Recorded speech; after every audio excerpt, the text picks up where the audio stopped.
Hi there, Colin Hall, Biz Plans UK.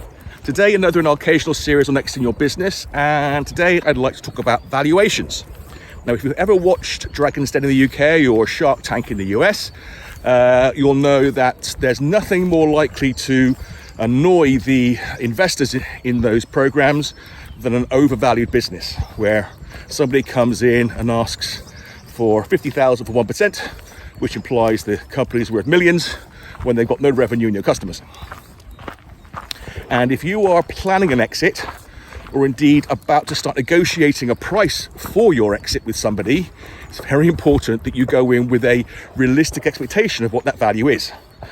And the metrics, the methods of valuing a business are many and varied, but the overriding thing to remember is, irrespective of what those methodologies and those metrics say your company is theoretically worth, it's only ever worth what somebody is willing to pay. And it comes down to the end of the day is whether or not you think that's enough for the effort you've put in and what you want to do in the future. But let's go back to valuations and methodologies. So one of the most simplest and most common ones, particularly for slightly larger companies, preferably ones that are making money, is a PE ratio, price earnings ratio. And essentially you just take the profitability of a company and you multiply it by that ratio to come up with the valuation. So let's say that you are turning over $1 million and you're making 100,000 profit, and in your sector the PE ratio is 12, then you'll get 12 times 100, which is 1.2 million as your starting point. And different industries have quite varied PE ratios. So something like an insurance broker will probably have a PE ratio in single digits, maybe 7-ish. They do vary over time.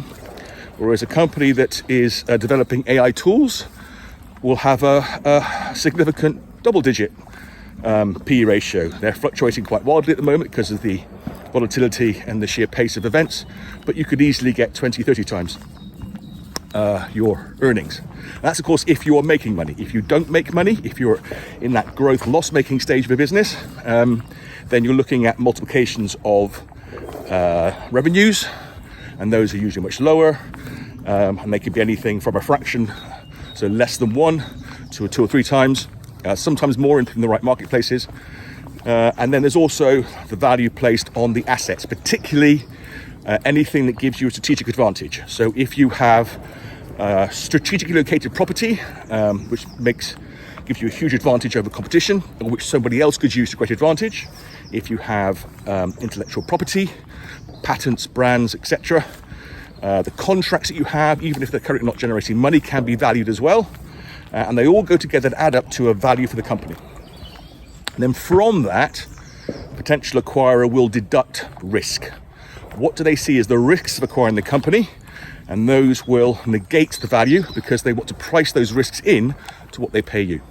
It's a very complex equation, and it can be heavily modified by good negotiation and also by making your company exit ready in how you present it, how you tidy up risks and so on. And that's a topic for the future. So long for now.